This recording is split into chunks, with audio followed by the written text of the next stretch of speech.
இன்றைக்கி நம்ம mushroom soup பார்க்க போகிறோம். அதுக்கு எண்ணெய் ஒரு ஸ்பூன் ஊற்றிருக்கேன். வெங்காயம் போட்டுக்கணும்.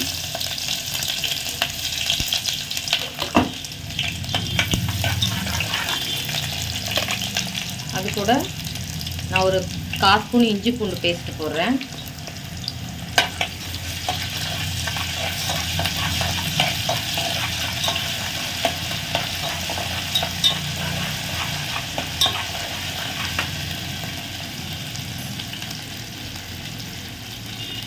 இப்போ நான் வந்து பச்சை கலர் குடமிளகா, சிகப்பு கலர் குடமிளகா, பீன்ஸ், முட்டைகோஸ், கேரட், மஷ்ரூம்,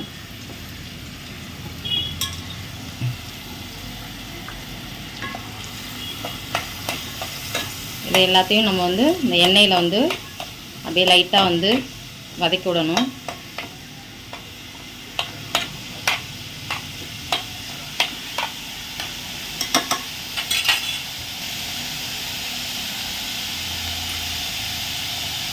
இப்போ இதுக்கு தேவையான உப்பு போட்டுக்கணும்.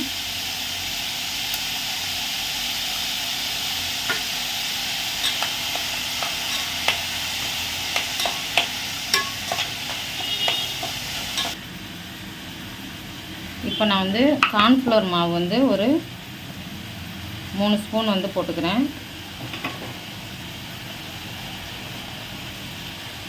இது வந்து தண்ணி ஊற்றி நம்ம வந்து கட்டி இல்லாமல் கரைச்சி வச்சுக்கணும். இப்போ இது வதங்கிடுச்சு. இப்போ சூப்புக்கு தேவையான தண்ணியை வந்து நம்ம இதில் ஊற்றிக்கணும்.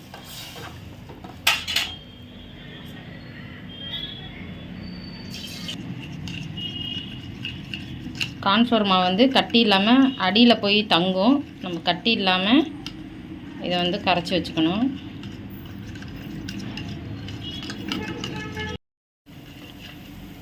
நல்லா இது கொதிச்சோன்னா நம்ம கரைச்சி வச்சுருக்க கார்ன்ஃப்ளவர் மாவை இதில் போட்டுக்கணும். இப்போ கொத்தமல்லி தழை,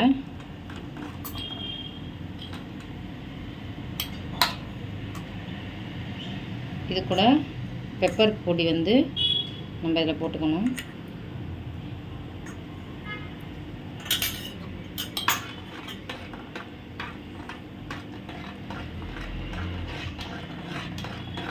அவ்வளோதான், சூப் ரெடி ஆயிடுச்சு. மஷ்ரூம் சூப் ரெடி ஆயிடுச்சு. அடுத்த டிஷ் அடுத்த வீடியோவில் பார்க்கலாம். சப்ஸ்கிரைப் பண்ணுங்கள், லைக் பண்ணுங்கள், ஷேர் பண்ணுங்கள்.